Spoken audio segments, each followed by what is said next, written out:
Imagine a quiet, unassuming girl who's always been invisible, suddenly turning the tables on her school's most feared bully in a jaw-dropping showdown that leaves everyone speechless.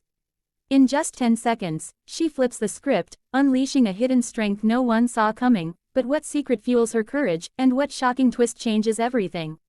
Dive into this electrifying tale of triumph, betrayal, and unexpected alliances that will keep you on the edge of your seat. If you love stories of underdogs rising and bullies getting their comeuppance, hit that subscribe button to join our community and never miss a thrilling story like this one. In the small, rundown town of Crestwood, where the high school's faded brick walls echoed with the whispers of teenage hierarchies, Emily Harper was the kind of girl no one noticed. Her mousy brown hair always tucked behind her ears, her oversized sweaters swallowing her slight frame, and her eyes perpetually glued to the linoleum floors of Crestwood High. She was a ghost in the hallways, a 16-year-old sophomore who preferred the company of her sketchbook to the chaotic social scene that defined her school. But invisibility came with a price. Emily was the favorite target of Jake, the tank, Larson, the school's hulking, sneering bully whose reputation for cruelty was as legendary as his varsity football jersey. Jake, with his broad shoulders and a smirk that could curdle milk, had made it his mission to torment Emily since freshman year, snatching her sketchbook to doodle crude insults, tripping her in the cafeteria, or mocking her quiet voice in front of his snickering posse. To Jake, Emily was an easy mark, a nobody who'd never fight back. And for 2 years, he was right. Emily swallowed her humiliation, her cheeks burning as she scurried away, her silence her only defense. But what Jake didn't know, what no one knew, was that Emily wasn't just shy, she was a pressure cooker, her quiet demeanor hiding a storm of suppressed rage, a secret talent, and a plan that would unravel in the most unexpected way. It all began on a crisp October morning when Jake, in a particularly vicious mood after a losing game, cornered Emily in the hallway near the science wing, his posse trailing like hyenas. "Hey, mouse girl," he taunted, snatching her sketchbook and waving it above her head, "draw me something pretty, or I'll rip this to shreds." The crowd laughed, phones already out to capture Emily's inevitable humiliation. But something snapped in Emily that day. Maybe it was the weight of 2 years of torment, maybe it was the memory of her older brother, Ethan, who'd taught her a thing or two before he left for college, or maybe it was the tiny, defiant spark in her chest that had finally caught fire. Instead of cowering, Emily straightened, her hazel eyes locking onto Jake's with a steadiness that made his smirk falter for a split second. "Give it back, Jake," she said, her voice low but clear, slicing through the hallway's noise like a blade. The crowd hushed, sensing something new. Jake, recovering, laughed and tossed the sketchbook to his friend, Kyle, daring Emily to make a move. What happened next was a blur, a moment so electric it would be replayed in Crestwood High's gossip for years. Emily stepped forward, her movements precise, almost choreographed, and in one fluid motion, she grabbed Jake's wrist, twisted it with a strength no one expected from her frail frame, and used his own momentum to flip him onto the ground. The hallway erupted in gasps as Jake hit the floor with a thud, his ego bruising louder than his body. In exactly 10 seconds, Emily had dismantled the untouchable tank, her hands steady, her face calm, as if she'd done this 1,000 times. The crowd was stunned, phones capturing every second, but Emily wasn't done. She retrieved her sketchbook from a gaping Kyle, leaned down to Jake, who was scrambling to his feet, red-faced and furious, and whispered, "Don't touch my stuff again." Then she walked away, leaving a hallway of slack-jawed students and a bully who'd just tasted defeat for the first time. Whispers spread like wildfire. How did shy, mousy Emily Harper, the girl who never spoke above a murmur, take down Jake Larson? The truth was stranger than anyone could have guessed.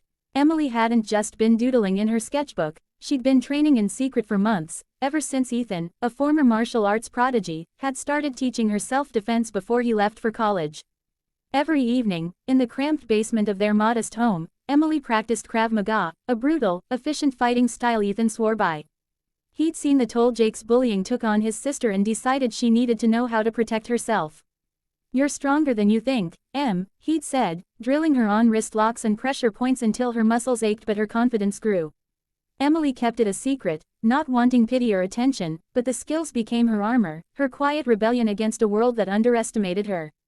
Yet, the story didn't end with Jake's humiliation, that was just the spark. By lunch, the video of Emily's takedown had gone viral on the school's social media, racking up thousands of views and comments ranging from, "Whoa, mouse girl's a badass," to, "Jake's gonna kill her for this." Emily, now the center of attention she'd always avoided, felt a mix of pride and dread. She'd wanted to stand up for herself, not become a spectacle. But Jake wasn't the type to let this slide. By the end of the day, he'd cornered her again, this time in the empty parking lot after school, his face a mask of wounded pride. "You think you're tough now, Harper?" he snarled, cracking his knuckles, his posse nowhere in sight. Emily's heart raced, but she stood her ground, her training kicking in. Before Jake could swing, she dodged, her foot hooking his ankle, sending him stumbling. But this time, Jake didn't go down alone, he grabbed her arm, pulling her with him, and they hit the asphalt together, Emily's sketchbook skidding across the pavement. As they scrambled up, a new figure emerged from the shadows. Sarah Delgado, the school's resident rebel, a girl with a leather jacket and a rap sheet of detentions, who'd been watching from her beat-up motorcycle. "Back off, Tank," Sarah said, her voice sharp, her presence commanding. Jake froze, clearly wary of Sarah, who had a reputation for not playing by anyone's rules. What no one knew, not even Emily, was that Sarah had been watching her for weeks, intrigued by the quiet girl who never broke, even under Jake's relentless torment. Sarah had her own reasons for hating Jake. He'd spread rumors about her last year, costing her friends and her reputation, and she saw in Emily a kindred spirit, someone who'd been pushed too far.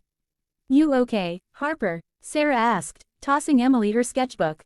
Emily nodded, stunned, as Sarah turned to Jake. "You come for her again, you deal with me." Jake, outmatched and humiliated twice in one day, slunk away, muttering threats.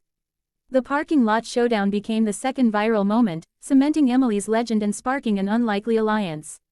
Over the next few weeks, Emily and Sarah became friends, an odd pair, the shy artist and the fearless rebel, bonding over their shared hatred of bullies and their love for sketching, which Sarah secretly dabbled in. Together, they started a quiet revolution at Crestwood High, using Emily's newfound reputation and Sarah's street cred to call out bullying wherever they saw it.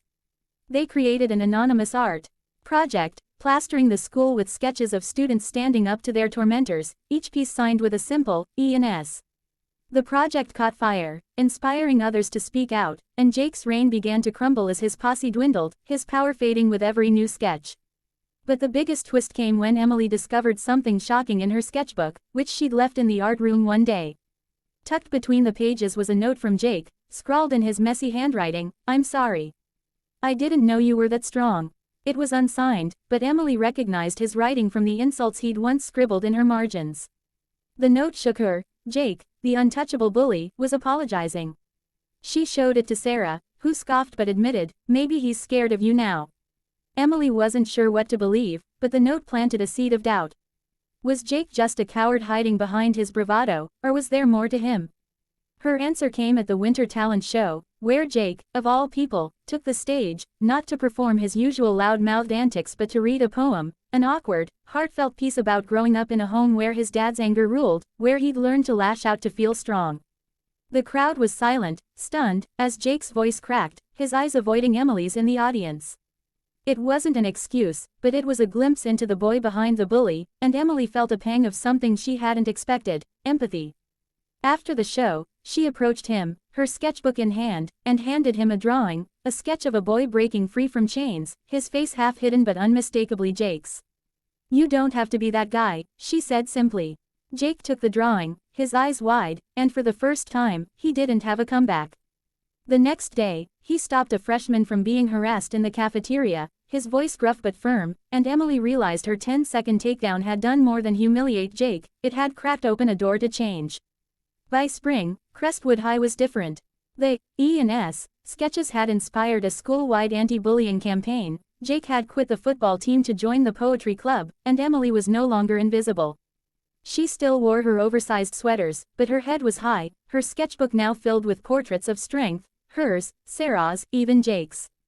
The girl who'd once been a ghost had become a quiet legend, her 10-second victory a spark that lit a fire, proving that sometimes, the shyest hearts hold the fiercest power, and the smallest moments can change everything.